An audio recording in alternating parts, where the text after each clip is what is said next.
另外来看高雄，今仔日透早呢是来发生一桩死亡车祸，这是两个菲律宾来的查甫大学生，因是骑奥多拜小载去基丁要佚佗，也毋过煞家己去弄人行道，而且两个人拢过身去啊。这事故的原因是犹搁咧调查，毋过嘛因为这两个拢是共一间科技大学的学生，所以即马校方已经通知因的家属要来处理后手的代志。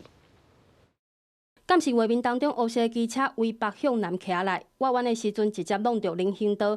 高雄两个19岁菲律宾籍大学生，拜六礼拜相载来基丁耍，初一天尾光煞伫基丁山路自弄。不明原因自撞路边，后座苏男当场死亡，欧男经送医抢救后仍宣告不治。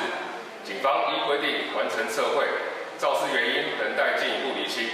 全案将报请高雄地检署检察官相验。事故现场都有汇集甲摔歹去的安全帽，车祸造成两个外籍学生死亡。因为车祸路段弯路口有一个弯弯，当地居民表示，过去有不少对路况无熟的游客，因为车速过紧，袂赴弯弯自弄。车速过快，因为这稍微有一点转弯呐，还有什么呢？哇，一年好几次。人行道边仔有几若抓机车自动流落来的粗痕，但道路边拢有设置减速相关的提醒标识，车祸也是一直发生，嘛互当地人真困扰。取消一些停车格。第二，地上已经画慢跟反光贴纸，都已经做了。里长跟市议员他们都已经来这边会勘很多次，跟交通部。